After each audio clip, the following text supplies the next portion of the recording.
Hola, bienvenidos, bienvenidas. Gracias por estar aquí en Plop Galería con Catalina Donoso, que es la entrevistada de esta semana aquí en Viñetas del Fin del Mundo. Gabriel Raceto ya está detrás de las cámaras y comenzamos. Catalina ha hecho unos estudios, unos textos respecto de estas obras.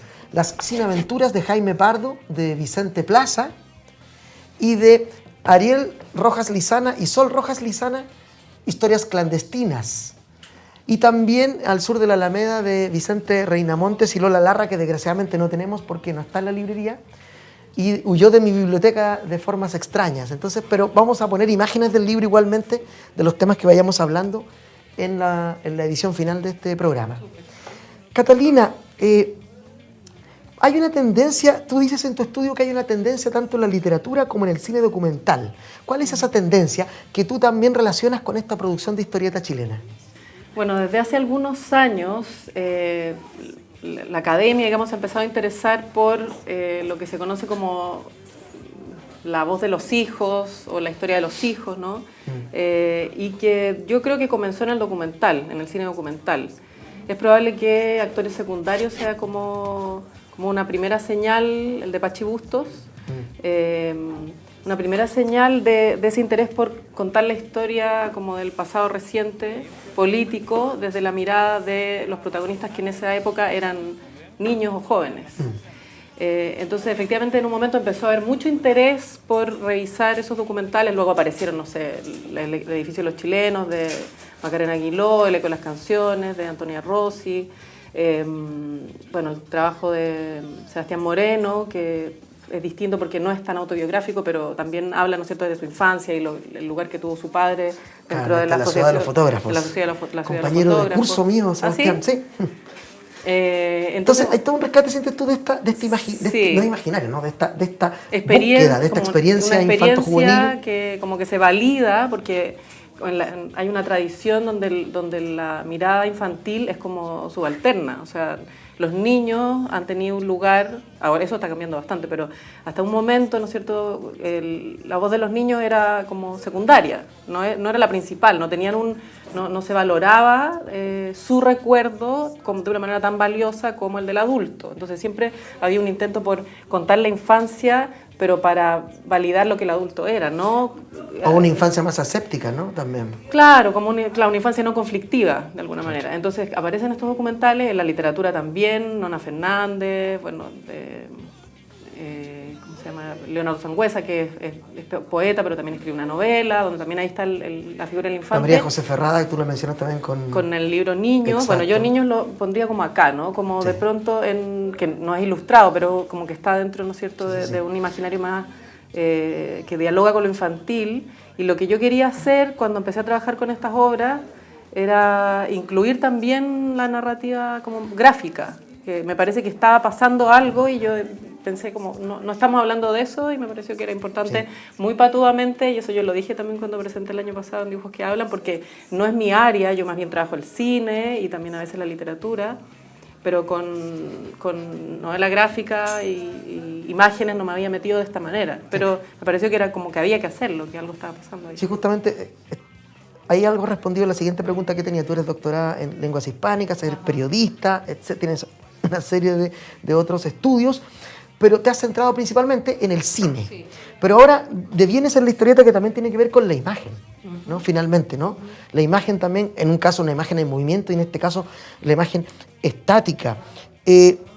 Tú hablas de estudios de la infancia y los mezclas con lo que llamas la memoria traumática. Me gustaría que habláramos un poco de eso. Cuando uno empieza a leer tu texto, hablas al principio de eso. Sitúas, ¿no es cierto?, tomas diversos autores y hablas de este tema de la infancia y de este tema de la memoria traumática. ¿Qué sería eso? Para que la gente que no ha podido leer el texto pueda entender un poco esto. Primero se relaciona con lo que yo te decía, ¿no? Como valorar o validar el discurso infantil. Hay también una tendencia desde lo que se conoce como estudios de la infancia. Que antes no existían. Que claro, que no existían de esa manera, ¿no? Sí. Como de realmente revisar ese universo como un universo valioso y autorizado para recordar, para declarar, ¿no es cierto?, para hablar desde sí mismo con sus particularidades.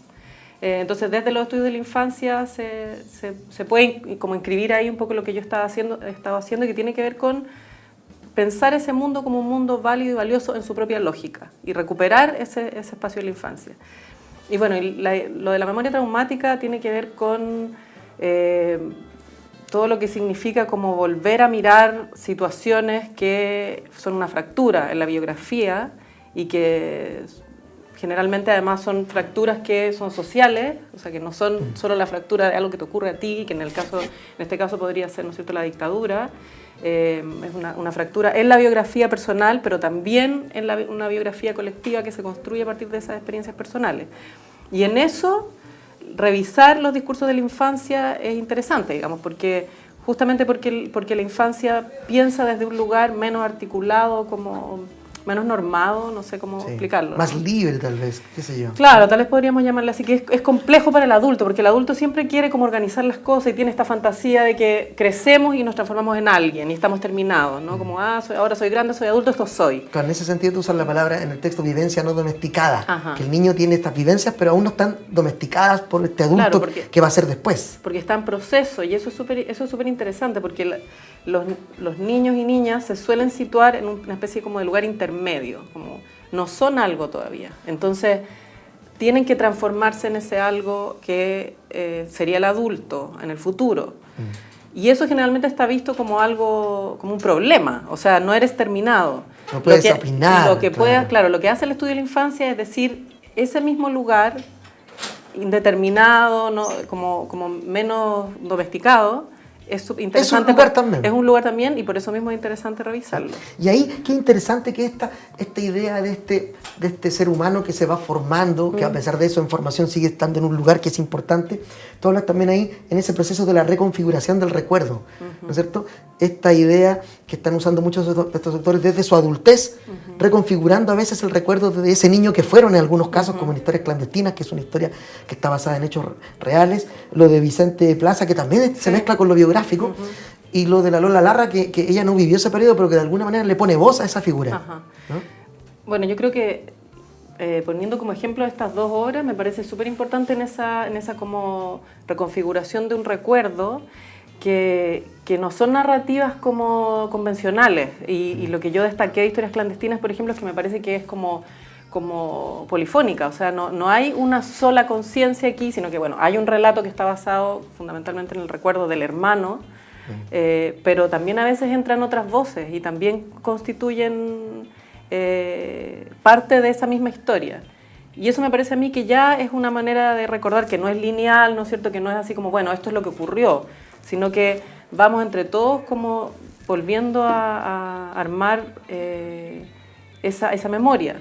Y hay un momento, no sé si ponerme a buscarlo ahora, porque capaz que no lo encuentro, pero hay un momento en el que aparece un recuerdo que no es suyo. ¿Ya? Es que no me acuerdo dónde está. Pero cuéntanos de qué se trata. Pero incluso el dibujo cambia, o sea, el estilo del dibujo cambia, las letras cambian y me pareció como muy interesante esa entrada donde de pronto no es solo, voy a contar lo que mi hermana pensaba, sino que la misma materia, ¿no es cierto?, del dibujo, mismo gato. Yo sé de lo que hablo. No, ahí está. Es la historia de ¿cómo se llama?, de los gatos, ¿no? Y entonces el estilo del dibujo es otro, la letra es otra y está puesto ahí, ¿no es cierto?, como parte del mismo relato, conviviendo con uno el que va articulando como de manera más permanente la voz. Claro, es algo que tú dijiste hace un rato, ¿no? Estos libros y muchos de los otros libros que estamos leyendo dan cuenta de esa idea de que lo privado es público también, ¿no? De que lo que está pasando afuera me afecta a mí, de lo que me pasa a mí también está pasándole a todos, que es alguna figura que en un tiempo no era usual, ¿no? En nuestro país. Oye, vamos a ir analizando los libros. Quiero decir una cosa más sobre a propósito de lo mismo, que un detalle que tiene Las Sinaventuras es que se va como, a propósito como de esta reconstitución de la memoria, que no puede hacerse como de una sola manera, sino que es un proceso, es que el mismo autor, o digamos el narrador, la voz interna del relato, a veces dice, no doy con la figura, ¿no? Y es como el dibujar a ese profesor, claro. El dibujarse a sí mismo a veces es como en este caso, ¿no? Claro, como está como desdibujado. El profesor desdibujado, como amorfo, ¿no? Porque como que no encuentra su forma. Claro, y está reflexionando sobre su propio ejercicio de memoria. De memoria y la historia se piensa a sí misma ahí. Claro. Y eso me pareció también súper interesante. Claro, una cosa interesante de las Cineaventuras es justamente esa dubitación entre fue así, no fue así, porque aquí se mezcla, yo diría, aún más fuertemente que acá, esta cosa personal, ¿no? Lo subjetivo al máximo. Sí. Porque el personaje todo el tiempo se pregunta, duda, vuelve atrás, sí. ¿No es cierto? Que es un poco también como Vicente cuando habla también, ¿eh? Uno si lo conoce no puede entender eso. Oye, sigamos. ¿Por qué tú crees que estas voces infantiles o juveniles empezaron a tomar más terreno en la producción cultural, artística nacional? ¿Por qué pasó eso ahora y no antes? Tú misma lo dijiste hace un rato, antes no sucedía. ¿Hay alguna tesis ahí que pueda, una idea yo creo que vaga? Lo primero que es como lo más obvio y que tiene que ver con que los protagonistas niños ahora son adultos. Entonces... Sí. Empiezan a mirar hacia atrás y a pensar ese momento desde el hoy adulto, pero revisando su infancia. Entonces eso me parece que primero tiene que ver como con ese contexto, pero también porque hay un movimiento respecto de cómo se considera la infancia, a cómo se la consideraba hace un tiempo, lo que te decía, ¿no? Como se está valorando más esa voz que antes. Y eso tiene que ver con esta explosión, digámosle así de alguna manera, que no es correcto, que después de los 40 años del golpe de Estado aparece un sinnúmero de publicaciones, estudios, programas de televisión, como que nos enloquecemos un poco, cosas que no teníamos. De hecho, muchos programas de series de televisión provocaron reacciones en la gente que no imaginábamos, ¿no? Y en la producción, ¿no? El teatro también lo había hecho hace un rato. Pero pareciera que otros medios que lo hicieron tardíamente impactaron más fuertemente en nuestra sociedad, ¿o piensas que no es así, de alguna manera? Bueno, yo creo que el tema como de la efeméride es complejo igual, porque cuando se cumplen los 30, los 40 años, como que aparece como una especie de obligación memorística, sí. que es cuestionable también. O sea, como todos tienen que recordar porque se cumplen 30 años, porque se cumplen 40 años, y entonces aparecen todos estos programas especiales, aparecen, no sé, obras y instancias particulares que obedecen más bien a como, es que es una coyuntura especial. Pero me parece a mí que que está ocurriendo permanentemente es una necesidad. Para mí estas obras y en el lugar donde las inscribo, que es también el cine documental y la literatura, me parece a mí que no tiene que ver con la efeméride, o sea, no tiene que ver con esa obligación, tiene que ver con una necesidad que aparece, claro. Porque distintas razones para cada autor, pero yo creo que harto tiene que ver con esa como llegada a un punto adulto en el que, bueno, voy a ir a revisar ese momento de mi biografía, que fue relevante, pero que no es solo mi biografía, como decías tú recién, como ¿no? Tú dices, claro, porque es necesario. Es un diálogo con otras y así es como se empieza a construir. Iba a decir algo y se me olvidó, pero bueno. Vamos a volver, tenemos más tiempo todavía. Tú dijiste una cosa muy interesante en el sur de la Alameda, cuya portada no tenemos, pero vamos a mostrar en que aparece este personaje con unos binoculares que están recortados en la página, en la portada, y también en Historias Clandestinas, que es la mirada, la pulsión escópica, ¿quién mira y a qué mira? ¿No? Me gustaría que desarrolláramos ese concepto que tú insinúas en tu texto, que estos dos libros tienen más o menos, con sus diferencias, aluden a ese mismo tema, que es muy interesante, ¿no? La mirada. Sí, como tú decías al principio, ¿no es cierto? Yo vengo del cine, sí, entonces claro. me metí aquí a trabajar con estas otras obras y por mi formación con los estudios visuales, ¿no? Fue como, bueno, tengo que pensar, hacerme la primera pregunta, es ¿quién mira y dónde mira? Y me pareció muy llamativo que las portadas ya son una especie de ejercicio de mirada. O sea, en el caso al sur de la Alameda, ¿no es cierto? Con esta mirada de lejos, que además es la de un personaje que está fuera, digamos, de la toma. Del relato primero. Ajá, claro. Que es el relato, ¿no es cierto?, del protagonista. Bueno, ahí también hay un juego interesante, porque ese protagonista, que es el que lleva el diario, está dentro de la toma, pero es un outsider igual, porque él se mete a la toma casi por error, o sea, termina entrando ahí. Entonces su mirada está dentro espacialmente, pero también está fuera simbólicamente, porque él no se siente parte. Entonces ahí ya hay un juego como desde donde se mira. Dialógico, y está claro. Esta otra figura, que es la persona que está en una casa, ¿no es cierto?, contigua y que puede mirar desde lejos, y que también es como la mirada del pasado, porque ella tuvo, digamos, un protagonismo en la época de la dictadura, Y eso, ese diálogo presente-pasado, ¿no es cierto?, está siempre ahí. O sea, ella no es...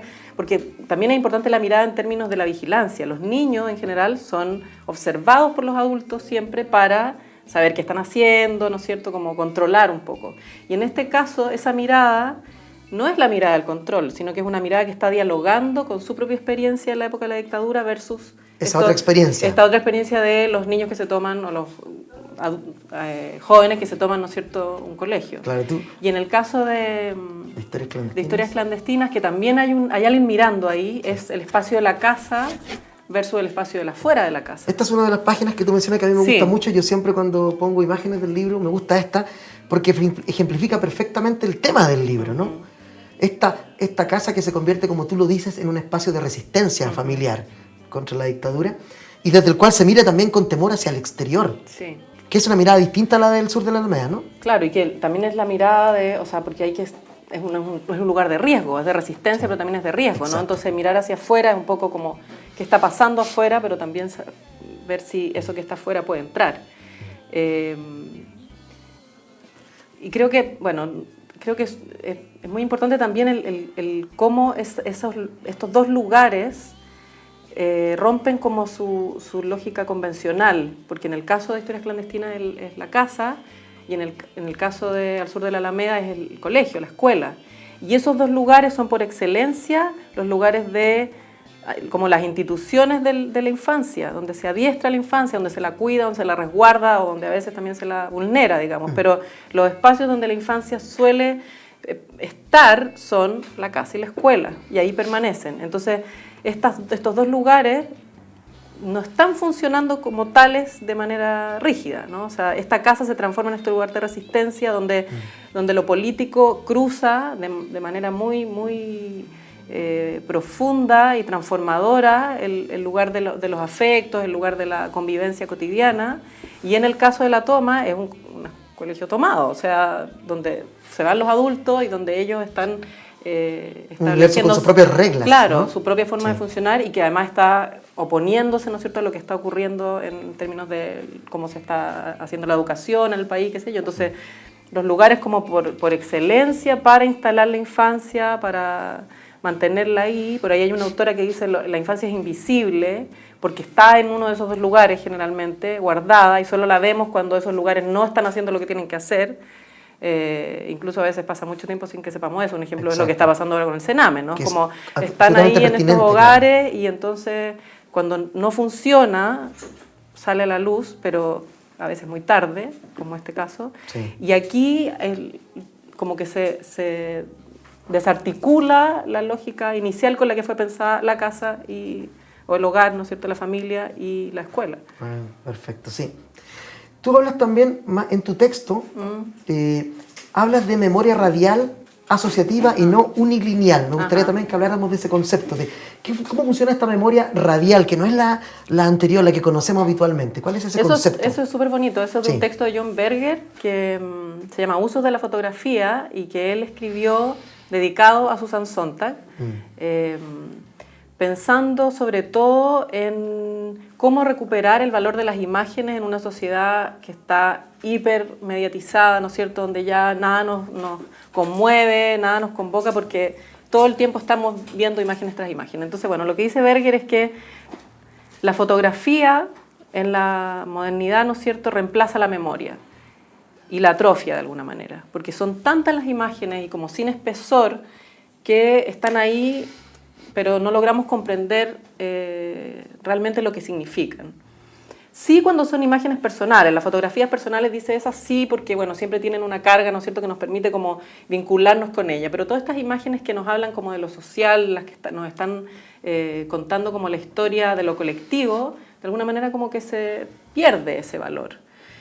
Y lo que él dice es que lo que tenemos que hacer es recuperar la cualidad de la memoria, porque la memoria no es lineal, la memoria es radial. ¿Y eso qué quiere decir? Que está siempre vinculándose con un montón de otros niveles, no solo con lo visual. O sea, cuando hay una imagen, esa imagen nos habla del contexto en el que ocurre, aquel que la produjo, hay un montón de elementos que están rodeando esa imagen y también otras imágenes. Todas las imágenes se relacionan unas con otras. Entonces, recuperar, digamos, para la fotografía y para las imágenes que nos rodean, esa cualidad radial sería siempre entenderlas, no como una apariencia solamente, sino como algo que está ahí para hablarnos de muchos más elementos y ponerla como en contexto.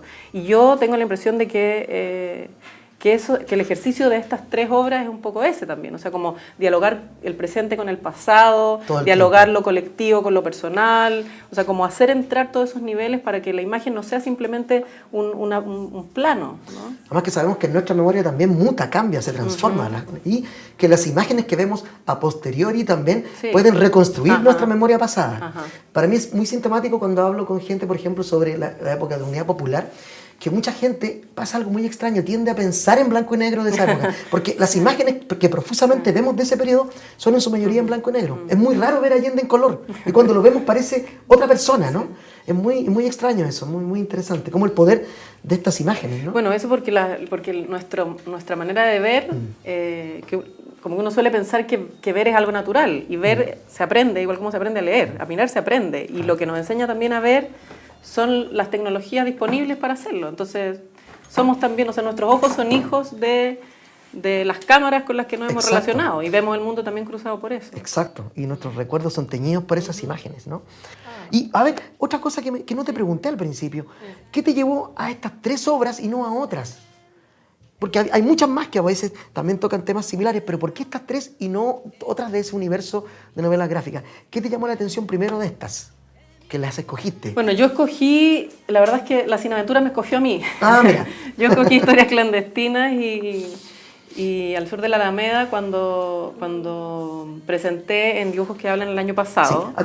Hay que contar un poco que Dibujos que Hablan es un evento que ya se ha convertido en un evento anual de estudios sobre la historieta chilena y mundial con docentes, ¿no es cierto?, académicas, académicos, ya no solo de Chile ahora, sino que del extranjero, que se reúnen todos los años.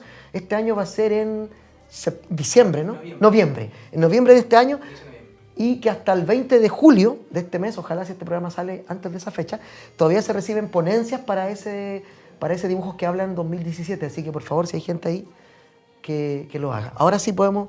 Entonces, tú estabas en esa exposición que hiciste el año pasado en Dibujos que Hablan, hablaste de 2 libros. Hablé, claro, de Historias Clandestinas y del Sur de la Alameda, que cuando estaba haciendo una investigación sobre cine y literatura, infancia, digamos, el cine y la literatura chilenos del último tiempo, me pareció que esas 2 dialogaban como muy radicalmente con lo que yo estaba haciendo. Y no lo pude incluir dentro del proyecto, porque los proyectos tienen un principio, un fin, se acaba el financiamiento, se acaba el periodo y bueno, no lo hice. Pero cuando me llegó la convocatoria de Dibujos que Hablan, dije, esta es la oportunidad para poder incluir estas obras que me parece que no puedo dejar afuera porque es algo que está pasando en un ámbito que tal vez no es el área en el que yo he estado trabajando, pero que sí está ahí como en convivencia por la manera de plantearse desde la infancia, ¿no es cierto?, la infancia y la política, que no podía dejar de mencionar. Y cuando presenté, al final, ya me estaba yendo, se me acercó Vicente Plaza y me regaló su libro. Yo me demoré un rato en leerlo y después cuando lo leí fue como, obvio que también tengo que incluir esto. Calza perfectamente. Sí, y después de eso, bueno, escribí algo un poco más largo sobre las 3 que todavía no se publica, pero espero que se pueda publicar. Se publique para que puedan leerlo todos los demás, aunque esta conversación que estamos teniendo les adelanta algunos de esos contenidos, ¿no? A mí me llamaba la atención una cosa en la historieta de Historias Clandestinas, que si bien es cierto, por ejemplo, ustedes pueden ver acá que también se construye sobre la típica puesta en página con viñetas, ¿no?, como estas, 2, 4, 3 por página, como cualquier página. En otros lados de la historieta, no obstante, utiliza otros recursos que a mí me parecen muy extraños y muy interesantes también. Utiliza a menudo imágenes únicas a veces, como por ejemplo hay una que es muy interesante, que son estas, ¿no? Utiliza, no sé si llamarlas como figuras retóricas que no tienen que ver con una narración, sino que más bien con un estado de situación, una sensación, no sé cómo explicarlo. ¿Cómo viste eso? ¿Cómo dialoga esto con el resto del libro para ti? Que también viene del cine, ¿no?, y de la fotografía. Bueno, yo creo que tiene harto que ver con lo que te decía en un momento respecto de no tener como una narrativa tan convencional y que fue una de las cosas que yo valoré en esta obra, ¿no? Como Al Sur de la Alameda es un relato más clásico, por decirlo de alguna manera. que como que se va contando. En cambio, Historias Clandestinas tiene estas entradas, como que a veces son de otros personajes y también otras veces son como de estas miradas de otros personajes, de otro, o de otra mirada que ni siquiera son claro, personajes, como que, un que narrador, entra ¿no? ahí para como romper esa Sí. esa Y hace continuidad del habitualmente relato. eso, ¿no? Esa historieta. Y hay otro momento, otro que me gusta también, que es cuando usa como planos. Bueno, acá hay otra Bueno, cosa. aquí hay otro un troquelado ahí. Un troquelado, muy pero bonito. Y tiene toda la primera parte que nos pone un contexto, pensando en esto como de la memoria radial, ¿no? Como Claro, sitúa la situación de Chile en ese momento antes de lo que acontecerá después, ¿no? lo que yo estaba buscando también es cuando como que sitúa la casa en un lugar y hay como un plano. Exacto. Este es nuestro barrio. ¿Lo puedo mostrar? Sí, por supuesto, esa es la idea. Ahí muestra el barrio, la Acá casa. hay una cosa como una cartografía del espacio, pero que está siempre cruzada por la experiencia de esa cotidianeidad en la casa. Después incluso hace un mapa de cómo se construye el refugio en el patio de la casa, que también es muy interesante. Y otra cosa que hace, mientras tú buscas ahí, que hace Sin Aventuras, también tiene una suerte de digresiones de pronto. Por ejemplo, incluso relaciones intertextuales que tú aludes, que es el caso en que el personaje de Vicente Plaza, que en este caso es un vicario de él, de alguna manera tiene algo de Vicente Plaza, que es el autor, le regalan el papelucho y lee papelucho. Y aparece incluso en un momento en que el personaje camina por la calle, mira una casa y de pronto está Marcela Paz y lo mira. Hace esas pequeñas digresiones narrativas, ¿no? Que son muy interesantes también. Ese elemento de papelucho a mí me parece súper bonito y como súper productivo como significancia, ¿no? Por dos cosas. Uno, por ese diálogo, como la lectura dentro de la lectura, y el personaje de Marcela Paz, que en verdad no se nos dice, pero está ahí y lo mira él, le vuelve la mirada. Y además porque hay una escena en la que él está leyendo. Exacto. Y está leyendo, y está leyendo, y está leyendo, y vemos su lectura. Lo vemos leyendo, no está pasando nada, y somos nosotros leyendo a alguien que está leyendo. Y como ese espejo, ¿no?, de nuestro propio... Claro, aquí podemos ver justamente la página, aquí está Marcela Paz, para que ustedes la vean. Lo que me llama la atención a mí de esta digresión, pongámosle, narrativa, si se quiere, es que también lo que hace Vicente Plaza es que hace dialogar su texto con los textos de Marcela Paz. Hay una suerte de, no sé si de crítica o de ajuste de cuentas, pero sí, siendo él un fan del personaje, ¿no? Con esta otra vivencia de este otro papelucho, digamos, más realista, más complicado, ¿no? Que es el personaje de Jaime Pardo. Sí. Bueno, un poco mayor también. En edad. Sí. Pero sí. Oye, sigamos. Sí, por favor. Es que había algo que me había preguntado, pero no me terminaste de preguntar, y que tenía que ver con eso de estar como en un nivel como interno, externo. Ah, perfecto, sí, te lo pregunté hace un rato. Sí. Pero después nos fuimos por otro lado. En otra dirección. Que el personaje está dentro de sí mismo y es su ejercicio de recuerdo, que además abre y cierra con la visita como imaginaria a este profesor, al señor López, al que no termina de dibujar porque está tratando de alcanzarlo pero no lo puede alcanzar. Entonces todo el rato estamos un poco dentro de él, pero ese interior no es una inmersión así como alucinada en ese interior, sino que nos permite ver que habla desde su recuerdo y por lo tanto desde un lugar como poroso y complejo de abordar, pero al mismo tiempo siempre están estos como planos medios que son de lo real, como donde ocurren los hechos.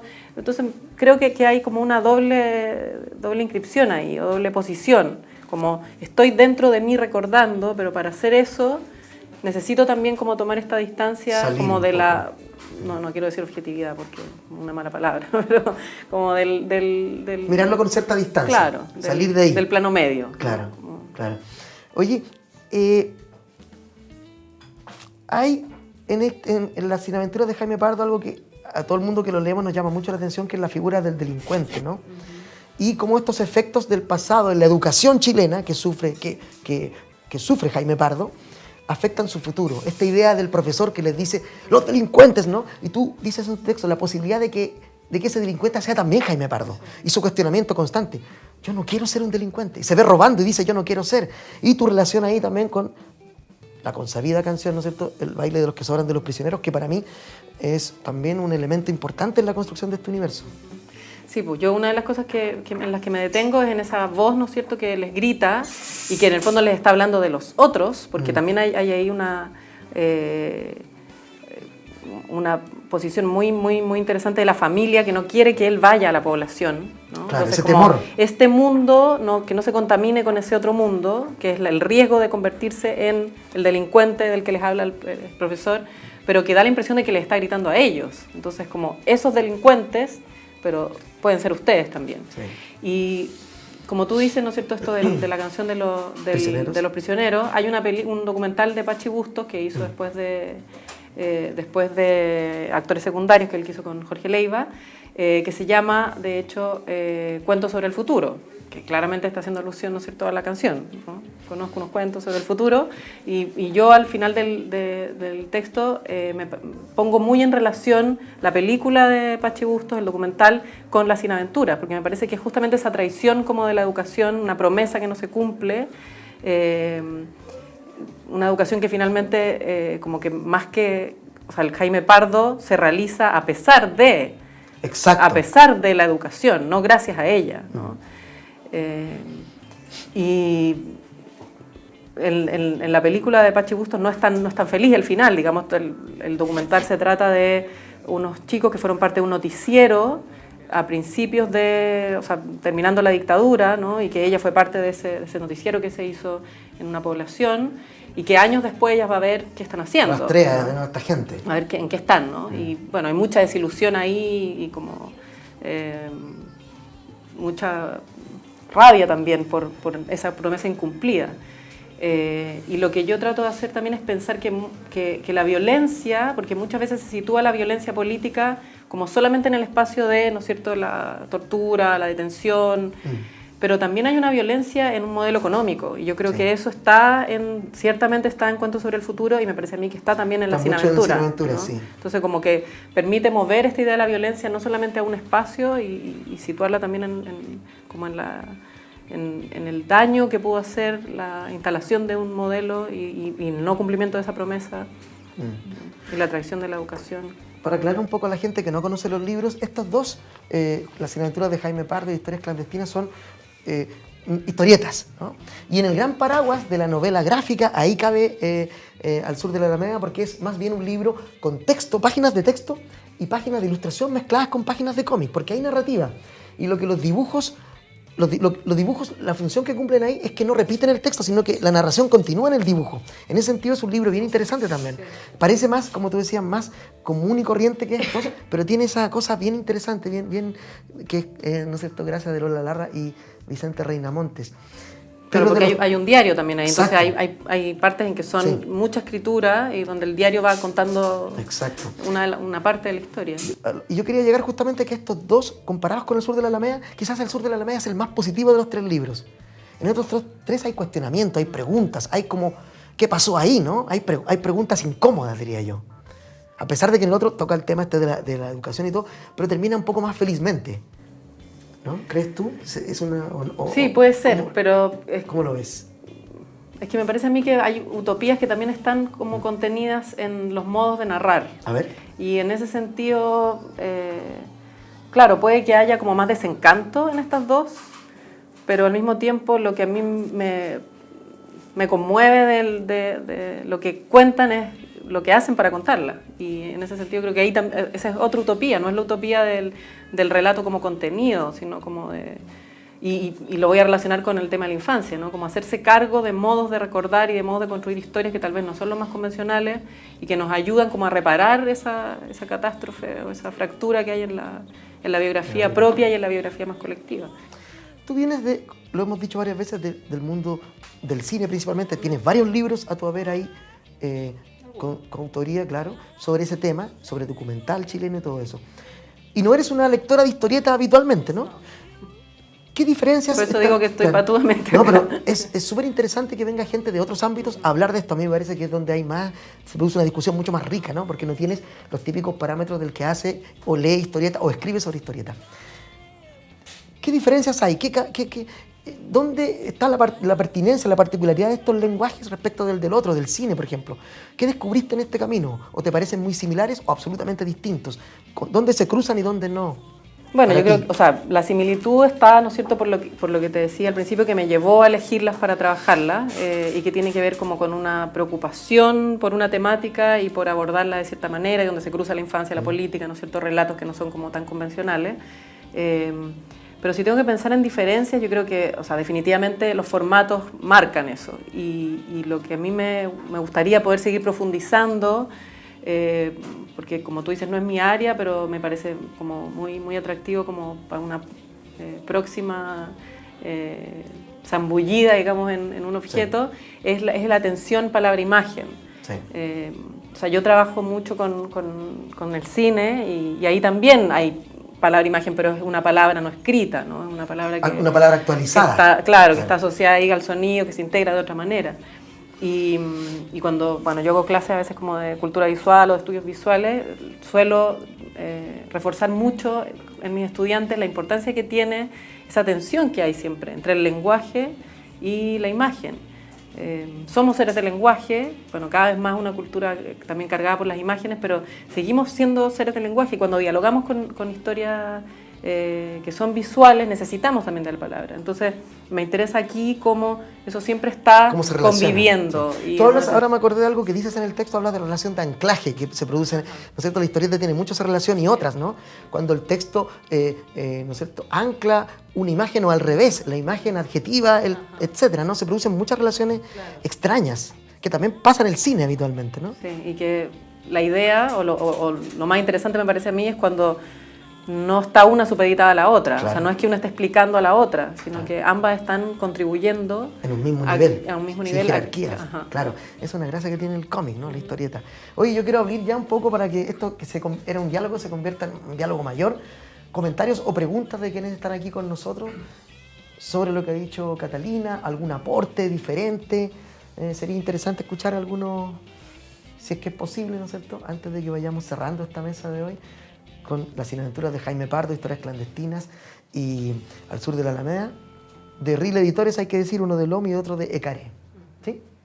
Yo tengo una acotación, no sé qué palabra ponerle. Veamos, comentemos. Me interesa a mí el tema que desarrolla, que bueno, recientemente los chicos, digamos, de educación media, de básica, difícilmente se aguantan leer un libro de 100 páginas, entonces siempre se habla de la crisis de la lectura y todo esto, y en realidad cuando a veces uno le da una tarea que busquen algo, ellos buscan acá, después van para allá, para acá, entonces hacen otro tipo de interrelación con las imágenes, entonces es algo sumamente... entonces se relacionan con las imágenes y obtienen mucha información. Entonces a mí me pasa con el tema de la novela gráfica que en realidad uno, voy a usar una palabra un poco negativa, pero es como en el fondo que uno se evita toda la paja, disculpen, de toda la hoja cayó en el suelo, mientras iba cayendo, una lágrima cayó, ya. Entonces, a cambio de eso sí está una imagen, ¿no es cierto?, que bueno, como que habla por 1000 palabras, ¿no? Entonces, el formato de la novela gráfica te obliga a reducir el lenguaje y a potenciar la imagen en forma complementaria, no que luchen. Entonces es muy atractivo esto para las nuevas generaciones. De hecho, a mí me tocó que una señora, bueno, que fue, digamos, frentista del Lautaro y que tenía toda una tragedia porque ella tenía un drama de no contarle esto a los hijos, pero los hijos encontraban historias clandestinas, entonces lo encontraban y la expresaban porque tenía bonito, dije. Entonces se provocó un diálogo intergeneracional, entonces entre estos niños, ¿no es cierto?, y pudo así, de esa manera, fluir más la comunicación con un pasado, gracias a las imágenes, a los monitos, a la historieta, porque los niños no diferencian entre novela gráfica y cómics, ¿no es cierto?, o sea, incluso para nosotros es difícil. Entonces, creo que sí, o sea, como que la novela gráfica como que tiene un estudio de la ropa que se usaba en la época, de fuentes fotográficas, entonces cada imagen te está hablando de, no sé, de los vehículos que se usaban, la citroneta, de un Santiago antiguo que era como oxidado, que no era el Santiago más brillante que ahora, que es totalmente más neoliberal. Entonces, te habla tanto por el texto, con mucho, ¿no?, y también te habla por la imagen. Entonces creo que es un complemento entre ambas y efectivamente es un lenguaje nuevo. No sabría cómo decirlo, es un lenguaje como nuevo. Bueno, no sé qué decir, un comentario, digamos, ¿no? Sí. Lo que me gustaría preguntarle a él, yo es algo a él, digamos, que él es Ariel Rojas, justamente el dibujante de Historias Clandestinas. Me gustaría saber si justamente este ejercicio que tú realizaste haciendo esta historieta junto al guión de tu hermana, me imagino que con un argumento de ambos, ¿había este ejercicio de recuperar la memoria conscientemente? ¿Era una necesidad física? No sé, cuéntanos, ¿cómo llegan a hacer esto? ¿O alguien te propone hacer un libro así o parte de una cosa mucho más personal, más íntima de ustedes? Sí, brevemente te voy a decir que mi hermano tenía 4 años menos que yo, entonces ella no fue militante del MIR, yo fui militante del MIR con 15, 14 años, entonces yo repetía, ¿no es cierto?, como lo que decían mis padres, ¿no? Entonces no tenía realmente una madurez para hacer todo, hacer eso subterráneo y tener ese peso enorme que es hacer eso. Entonces para mi hermana dijo, hagamos Historias Clandestinas porque esta cuestión hay que mostrarla, dijo, oye, va a ser fantástico, otra cuestión. Y yo no me quería acordar de eso, no me quería acordar. O sea, para mí creo que la izquierda, con todo perdón, digamos, creo que es sumamente verticalista. A mí me tocó vivir una cosa muy como fuerte, como muy impositiva. Entonces tiene un rasgo muy fascistoide, digamos, para mí, digamos, no quiero exportar esto a ninguno de ustedes, sino que es mi experiencia personal. Entonces yo la verdad que significaba abrir un montón de cosas que no quería abrir. De hecho yo esa casa no la visité por 20 años, no quería, porque me traía recuerdos como de mucha imposición. Tú tienes que pensar que un cabrón quiere ir a fiesta, quiere bailar, quiere pasarlo bien, quiere recrearse, ¿entiendes tú? Entonces esta cosa de vivir esta doble cosa, ¿no es cierto? Tiene su precio, como no sé si ustedes vieron la casa, el edificio de los chilenos, por ejemplo, ahí también hay una cuestión súper fuerte, entonces te marca. Entonces yo no quería realmente, pero finalmente lo hice y resultó ser toda una cosa como terapia, como reencuentro con la familia, una cosa una experiencia fuerte y dolorosa a veces, y también de reconciliación con el pasado. Mira qué interesante lo que dice, porque yo creo que si le preguntáramos a Vicente nos diría algo parecido también. Cuando uno lee estos libros uno ve que ahí la gente está jugándose algo muy personal, ¿no? Lo que hablamos al principio, lo personal y lo colectivo. Y además, o sea, a propósito de lo que tú estás diciendo, para otra cosa que escribí a propósito del cine del exilio y la infancia, tuvimos que revisar un poco, que es algo que escribí en colaboración, tuvimos que revisar un poco también cómo es imaginario de la izquierda respecto a la infancia. Y la infancia es importante, ¿no? Como que aparecen las figuras, las escuelas de pioneros, qué sé yo, pero como dices tú, también lo que hay ahí es una especie como de adiestramiento, ¿no? Como la figura del pequeño militante y futuro militante. Entonces lo que ustedes abren acá es que es lo que nos interesa también como revisar es la otra lectura, ¿no? Como, o sea, la lectura un poco más crítica, o sea, como sacándose esa ropa y contando la historia. Claro, porque la izquierda tenía Pinochet encima, ¿no es cierto? Entonces eran rebeldes contra el sistema. Entonces tú como joven y como niño eres rebelde contra los rebeldes. Entonces es natural que tú te rebeles contra la autoridad. Entonces en este caso la autoridad son ellos. Y tú estás metido dentro, ¿no es cierto?, de yo diría como una secta religiosa casi, una cuestión en que todo el día el tema político era absolutamente monopólico. Hay una película un documental de Valeria Sarmiento, la viuda de Raúl Ruiz, que se llama El planeta de los niños, y ella entra a una escuela de pioneros y graba ahí. Es alucinante porque es súper como observacional, claro. Muy poco lo que ella entra, lo que opina, o sea, hay preguntas a los niños, pero se va como lo que se desenmascara finalmente también es como ese mundo que se crea para ellos, ¿no es cierto?, para que sean esa figura del pequeño militante. Acá tenemos otro comentario, acá. Bueno, primero comentarte de mi lectura personal de Historias Clandestinas, que es curioso porque como que me llegaba de otra forma el texto. O sea, yo en un momento sentía que, puede sonar un poco peyorativo, pero como que había igual algo de panfletario en el discurso del texto, como de una suerte como de edad de oro de la UP, después el descalabro y un tercer acto que sería como la vuelta a la democracia, pero también con un cuestionamiento súper fuerte. Entonces a mí me parece como viene como extraño, porque claro, tú planteas como que para ti fue como un ajuste de cuentas pero yo al hacer esa lectura sentía que no estaban en ese parámetro, pero eso era una opinión personal. Tenía dos comentarios o dos preguntas así mezcladas. A ver.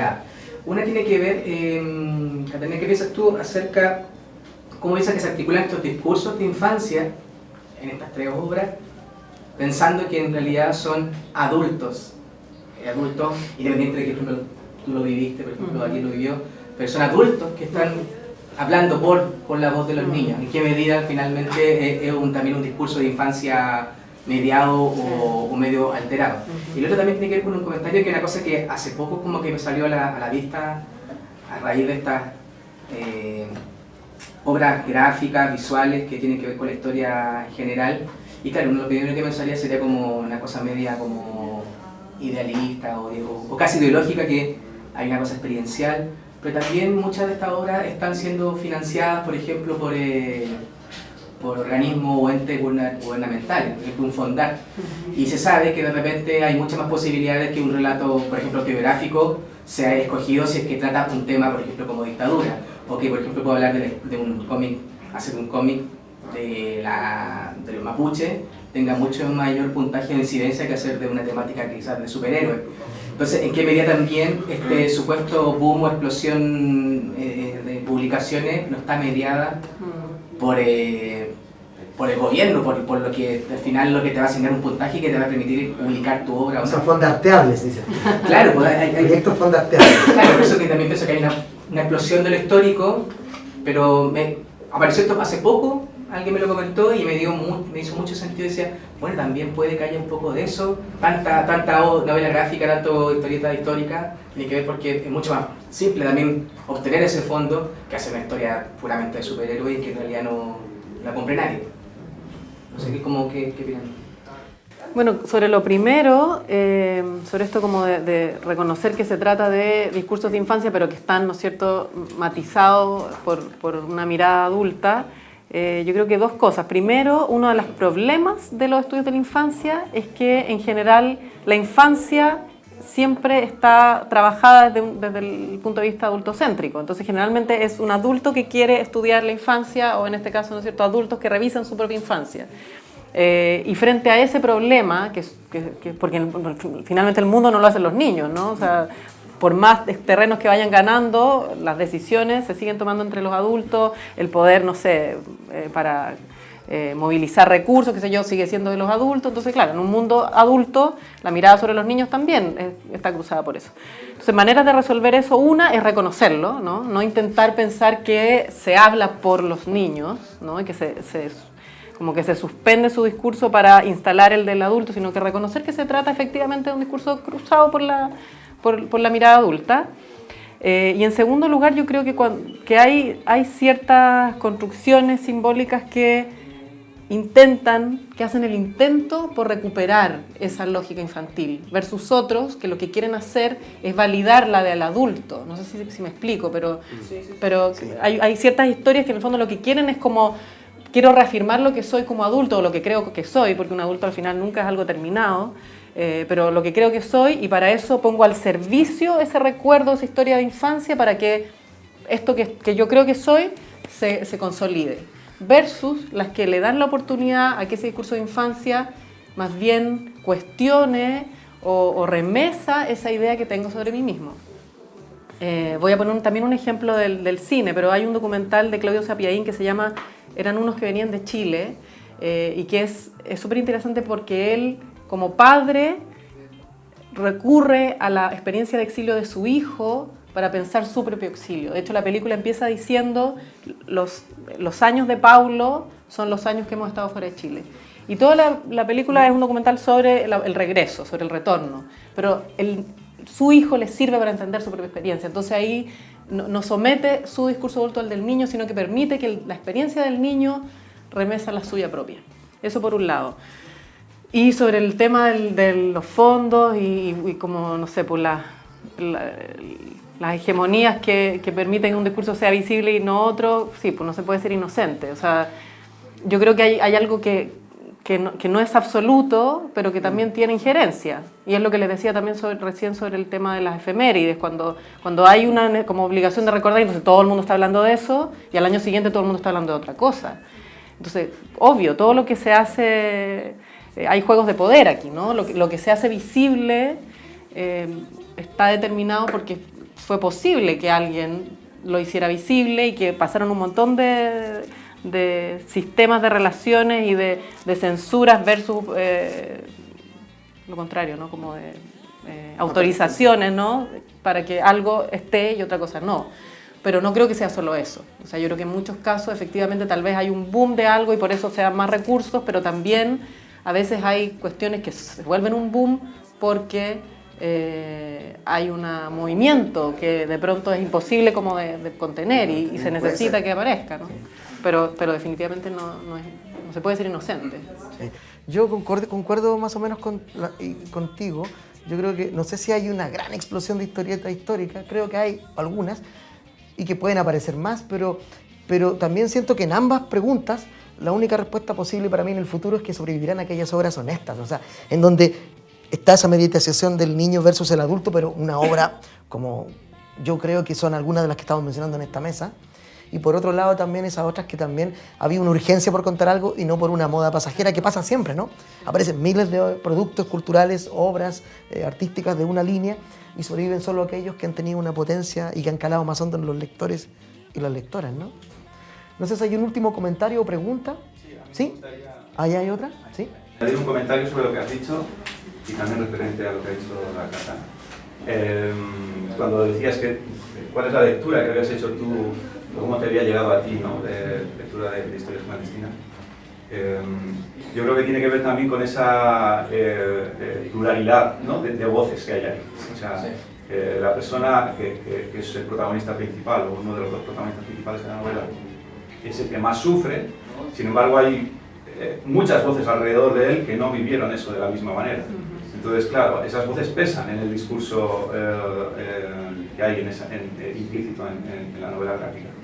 Sin embargo, yo cuando la leí, la imagen que me quedó fue la de Ariel pegando una patada a una lata. O sea, para mí esa es la novela gráfica. Y ahí se resume todo. Yo la percibí desde el primer momento como un proceso de iniciación a la edad adulta, ¿no? Que está contextualizado dentro de un ámbito histórico determinado en Chile, pero es la historia pues, es igual que Machuca, ¿no? O sea, haciendo un paralelismo un poco burdo, pero es lo mismo, ¿no? Te cuenta la historia de un niño y cómo va perdiendo la inocencia a través de las experiencias que va viviendo. Y luego otra cosa de la novela que a mí me atrayó especialmente fue el valor del arte, ¿no? Como el arte es un instrumento, claro, puede ser sanador y en este caso también liberador, ¿no? Donde se refugia. Para Ariel la música, el dibujo, la pintura es fundamental para poder liberarse de esas ataduras que él sentía, ¿no? Y el hecho de entrar en contacto con otras personas con inquietudes diferentes a las políticas, pues claro, lo armó también desde una fortaleza que quizás de otra manera no hubiera tenido. Para mí eso también es muy importante resaltarlo dentro de la novela, y a pesar de que no es algo que tenga un peso fundamental en la construcción de la misma, pero sí que está ahí, ¿no? Latente durante buena parte del discurso. Muchas gracias. Sí, algo que dice él me arroja luz sobre los tres libros. Creo que los tres tienen que ver con esa pérdida de la inocencia de algún modo de los personajes, ¿no? Este muchacho dentro de la toma de algún modo también encuentra ahí algo que no esperaba.